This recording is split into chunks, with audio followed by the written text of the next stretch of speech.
Hello friends, today we will talk about how to fix or how to solve the problem of language on the application of Slack.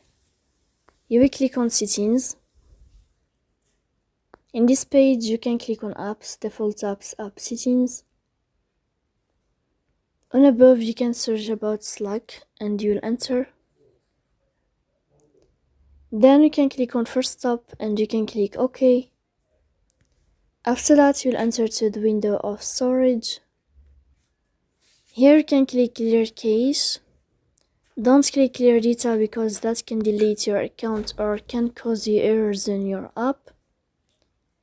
In the end you can turn off your phone and you can wait a moment to turn on your phone again. So please don't forget to support us by like and subscribe. See you next time in another video and thank you for your attention.